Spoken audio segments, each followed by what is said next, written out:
அவள் தலைமையில் அன்னைக்கு ஒரு ராஜ கிரீடத்தை வைக்கும்போது எஸ்தருடைய இருதயத்தில் இது வரைக்கும் பிறந்து வளர்ந்து அவள் அனுபவிக்காத ஒரு சந்தோஷத்தை அன்னைக்கு அந்த ராஜா தலைமையில் கிரீடத்தை வைக்கும்போது அவளுடைய இருதயம் அப்படியே பூரிச்சிருக்கும். இன்றைக்கி என் அன்பு சகோதரியே, உன் இருதயம் அப்படியே பூரிக்க போதுமா?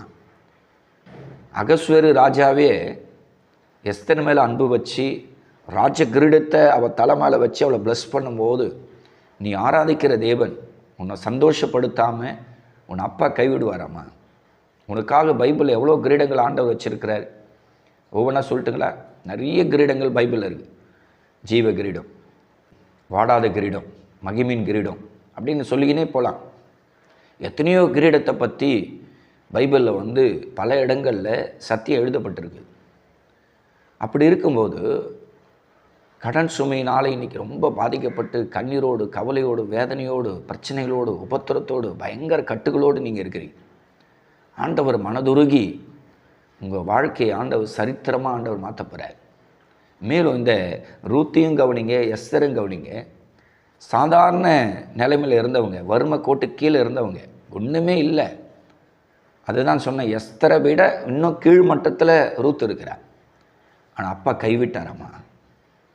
சொல்லுமா என் அன்பு சகோதரியை, உன் கூட பிறந்த ஒரு சகோதரன் போல உனக்கு ஆண்டவருடைய வார்த்தையை சொல்லி உன்னை தைரியப்படுத்த கர்த்தர் என்னை அனுப்பியிருக்கிறார். நீ சொல்லு, வாயை திறந்து சொல்லு. ஏசப்பா என் வறுமையை மாற்றுவார், என் கஷ்டத்தை மாற்றுவார், என் கடன் தொல்லையை மாற்றுவார்.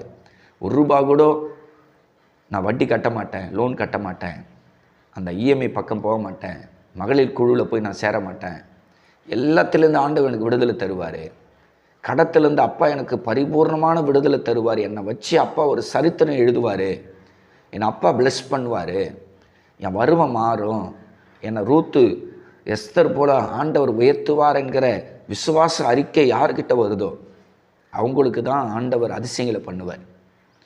என் உள்ளத்தின் ஆழத்திலிருந்து ஆவியானுடைய வார்த்தையை உங்களுக்கு சொல்கிறேன். இந்த ரூத்துக்குள்ளேயும் எஸ்தருக்குள்ளே இருந்த அந்த விசுவாசத்தின் ஆவியை கர்த்தர் உங்களுடைய ஆவியில் அப்படியே கலக்கிறார். அப்படியே கடன் வாங்கிட்டு உடைஞ்சி நொறுங்கி கண்ணீரோடு இருக்கிற ஒவ்வொரு சகோதரிக்குள்ள ஆண்டவர் அந்த ரூத்துடைய ஆவி எடுக்கிறார். அந்த எஸ்தருடைய ஆவி அப்படியே ஆண்டவர் அப்பா எடுக்கிறார். இந்த ரூத்துடைய ஆவியும் எஸ்தருடைய ஆவியும் எடுத்து உங்கள் மனித ஆவிக்குள்ள ஆண்டவர் அந்த ரூத் எஸ்தருடைய ஆவியை கர்த்தர் கலக்கிறார். நீங்கள் அப்படியே வேதத்தில் இருக்கிற பெண்களை போல் அப்படியே மறுரூபம் ஆறீங்க. அப்படியே வேதத்தில் இருக்கிற பெண்களை போல் நீங்கள் அப்படியே மறுரூபம் ஆவறீங்க. இந்த சத்தியத்தில் உங்கள் ஆவிக்குள்ளே அந்த எஸ்தர் ரூத்துடைய ஆவி கலக்குது.